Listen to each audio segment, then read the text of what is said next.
Okay, so I want to do a real quick story about how I got through chiropractic school so that you can understand the chaos that'll come up when you're trying to achieve a goal, and the fact that if you maintain your faith that you're actually going to get through it, even if things look impossible.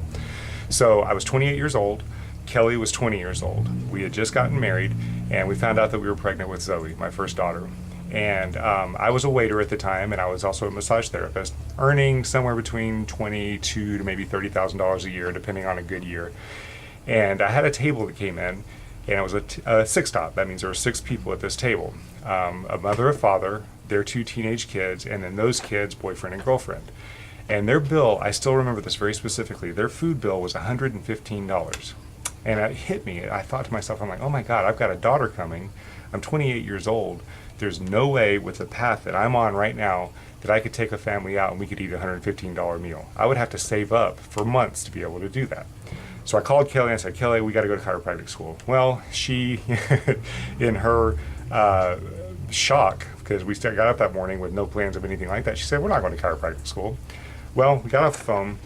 Next morning we get up and she looks at me and she goes, were you serious about that? And I said, yeah. She goes, okay, we're going. And this is how she works. She's brilliant. She's beautiful. She drives me through all these things, these ideas that I come up with. She goes, we're going. And we had no idea how. Understand, I'm 28, she's 20. I have no money saved. All I've known is waiting tables and working as a massage therapist. And we had no money saved, and she's pregnant. And we're going to move to a big town coming from here, for Walton Beach, Florida, go to a big town, not knowing anybody, and we're going to go to chiropractic school, not knowing how we're going to pay for it, how we're going to live, or anything. But we started the process, and that's the first step, is starting the process. So we did our research. We got ourselves into chiropractic school. We struggled. Third quarter, Kelly comes up pregnant. Oh my God, we're barely getting through with the three of us. What are we going to do? Should I drop out of school and go get a job? No, we were very, very steadfast. This was just a blessing, but at the same time an obstacle to the goal that we were aiming for. That was my son, Phoenix. So we had Phoenix. I'm in school now. I'm living off of student loans, which, as you know, are not very much money because I don't have the time to work because I'm in school full time and we can't afford daycare, so Kelly can't work. So we're living off of student loans. We did have some family help, fortunately, but we were scraping to get by every single month. Well, we continue through. We've got two kids. We're barely making it, but we're getting through school. Things are going the way they need to be going. Chiropractic school is 14 quarters long. It's a 4-year process. Seventh quarter, right at the halfway point, I go in to take my final exams, and the instructor walks in and says, I'm so sorry to announce this. Now, keep it in mind, this is finals week. I'm so sorry to announce this, but the school has just lost its accreditation. You have the choice. You can either transfer schools or you can stay here and try to finish your education, and you may not graduate with an accredited degree. Holy cow. Okay, so we're living on student loans. We're totally broke. We have 2 kids, barely getting by, and now we have to transfer schools? How in the world are we going to do this? Okay, stick to your goal. We want to get through chiropractic school.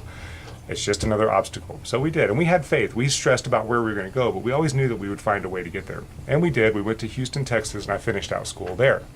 Well, I'm in my last semester of school at Texas Chiropractic College, and that's when they decide to give us a business class. Now, keep in mind, my plan was always to come out of school and either become associate or own my own practice, but I figured we'd probably start off making, a good salary. Well, I go to my first business class. Again, they give you this business class at the end of chiropractic school because they don't want to scare you off.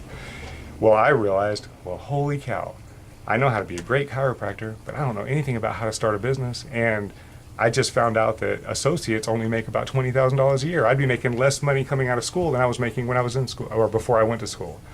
So we hit flip out mode again. I'm like, oh my God, okay, so we maintain our faith. Our goal is to become a physician and provide for our family. Well, this gentleman comes through who is a practice consultant, and he offers to teach us how to run a practice and finance our practice. And, it's just the greatest thing, and we only pay him back out of the profits that we make from the practice, so it puts us into practice. The only catch is we have to go up to Louisville, Kentucky, and train with him for 6 months to a year to learn this process, and then he'll set us up in practice wherever we go. And again, we pay him back what it takes to open the practice, plus a huge consulting fee. Well, that was the only option we had as far as getting in school, so we did it. I graduated from school December 13th, 2003. We moved to Kentucky the next day. We took all of our stuff up there. My wife and I, my kids came here to Fort Walton with my wife's sister, and Kelly and I moved all of our stuff up to Kentucky, moved it all into our apartment, and then we came home for the Christmas break. Now, this guy was going to pay us to train as well. So we had everything set up. We had a place to live. I had a place that I was going to be earning enough money for us to get by, and I was going to be set up in practice. So we moved everything into our apartment. We come home for the Christmas break. We get home, and 3 days later, I get a letter in the mail saying that this consultant is not accepting the class that I was about to join in January, that they had to hold it off, that all agreements were null and void. Holy cow. We have all of our stuff in Louisville, Kentucky. We have no money.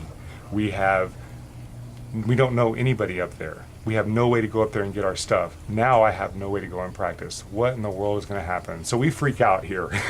We got 2 kids, nothing to do. So we freaked out a little bit for about a day, and then we're like, you know what? We'll have faith. Keep on. This is just an obstacle. Keep on going through the process. So we did. We took our family and we went up to Louisville, and I spent the next, month looking for opportunities, looking for jobs, knowing that the universe would provide, God would provide, it would all show up the way it was supposed to show up. And sure enough, it did. I found a doctor that was half the price, taught more about what I wanted to learn, was more realistic. I went to work for him immediately. We made it through the time up there, got the training, came down here, opened up our practice. Everything was going all hunky-dory. And then 3 months into practice, we realized everything that this doctor taught us was illegal. The insurance billing was illegal. Holy cow. So now I have to teach myself how to run a practice. I have to teach myself how to do everything legally. And luckily I had other doctors that had gone through the program with me, and we all worked together, and we all got through the process.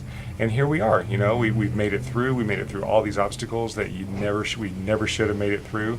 And we always did it with faith. We always did it with determination and knowing that the opportunities would appear when they were supposed to, and they did every single time.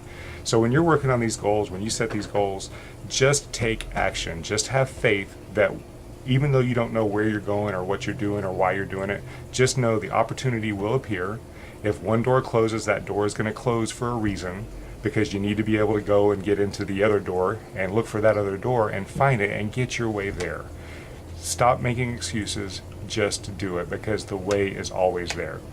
I hope this helps, and I hope you guys enjoy this. Next week we're going to talk a little bit about the daily actions. I'm going to give you a really cool guide for that. So I'll talk to you next week. Y'all have a great weekend. Bye-bye.